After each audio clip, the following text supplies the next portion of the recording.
ఒక్కసారి కొమ్మూరి గోల్డ్ కి కాల్ చేయండి. తాకట్లో ఉన్న మీ బంగారాన్ని విడిపించి మార్కెట్ ప్రైస్ కి వాళ్ళు కొనుక్కుని మిగతా డబ్బులు మీకు ఇచ్చేస్తారు. ఒక చీర నేయడానికి ఎంత సమయం పడుతుంది?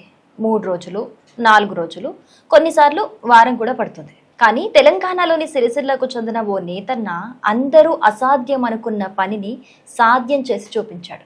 కేవలం 3.5 గంటల్లోనే 5.5 మీటర్ల పొడవున్న చీరను పూర్తిగా మగ్గం మీద నేసి అందరినీ ఆశ్చర్యానికి గురి చేశాడు. ఇది కేవలం ఒక రికార్డు కాదు, ఇది ఒక నేతన్న గుండెల్లో దాగి ఉన్న ఆత్మవిశ్వాసానికి నిదర్శనం. చేనేతపై ఉన్న ప్రేమకు ప్రతిరూపం. ఆ నేతన్న పేరు హరిప్రసాద్.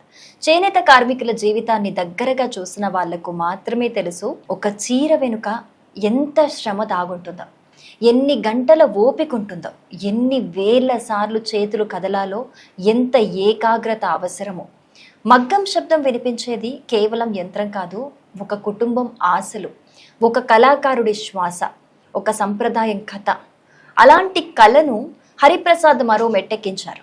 ఈ రికార్డు ఒక్క రోజులో సాధ్యపడలేదు, దీని వెనుక ఉంది ఏడాది పాటు చేసిన ఒక సాధన. ప్రతిరోజు గంటల కొద్ది ప్రాక్టీస్ చేస్తూ వేగాన్ని పెంచుకుంటూనే నాణ్యత ఏమాత్రం తగ్గకుండా చూసుకోవటం.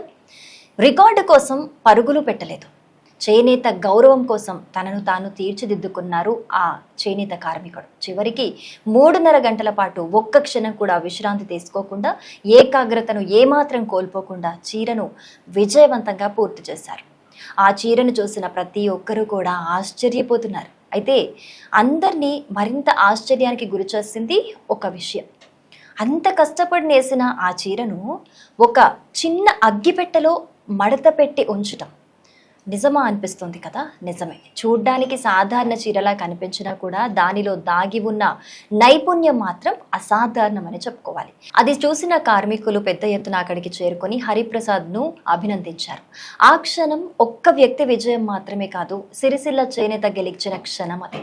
ఈ అద్భుతాన్ని ఆగస్టు 7 జాతీయ చేనేత దినోత్సవాన్ని పురస్కరించుకొని అయితే సృష్టించారు. ఎందుకంటే ఈరోజు కేవలం ఒక వేడుక కాదు, చేనేత కార్మికుల చెమటకు, వారి కష్టానికి, వారి కళకు ఇచ్చే గౌరవం. హరిప్రసాద్ కూడా అదే భావంతో ఈ రికార్డును అంకితం చేశారు. ఈ రికార్డు నా కోసం కాదు, చేనేత కోసమని అనే సందేశాన్ని ఆయన తన పనితో చూపించారు. భారతీయ చేనేత సంప్రదాయానికి, తెలంగాణ నేతన్నల నైపుణ్యానికి జాతీయ, అంతర్జాతీయ స్థాయిలో మరింత గుర్తింపు తీసుకురావాలన్నదే తన లక్ష్యమని చెప్పుకొచ్చారు. అంతేకాదు, నేటి యువత చేనేత వైపు తిరిగి చూడాలి, ఈ కళను ప్రేమించాలి, ఈ సంప్రదాయం తరతరాలకు కొనసాగాలని ఆయన కోరుకుంటున్నారు. మనం ఒక చీర కొనుగోలు చేసినప్పుడు దాని రంగు మాత్రమే చూస్తాం, దాని డిజైన్ మాత్రమే చూస్తాం, కానీ దాని వెనుక ఉన్న కళాకారుడి కష్టం, అతని నిద్రలేమి రాత్రులు, అతని కుటుంబ ఆశలు, అతని జీవిత పోరాటం మనకు కనిపించవు. అందుకే సిరిసిల్ల హరిప్రసాద్ సాధించిన ఈ రికార్డు కేవలం గిన్నీ స్థాయి ఘనత కోసం చేసిన ప్రయత్నం కాదు, ఇది చేనేత ఇంకా బతికే ఉంది, దాన్ని ప్రేమించే మనుషులు ఇంకా ఉన్నారు అని ప్రపంచానికి గట్టిగా చెప్పే సందేశం. ఒక నేతన్న చేతులు ప్రపంచం దృష్టిని ఆకర్షించగలవని నిరూపించిన ఘనత. సిరిసిల్ల పేరు మరోసారి గర్వంగా నిలిచింది.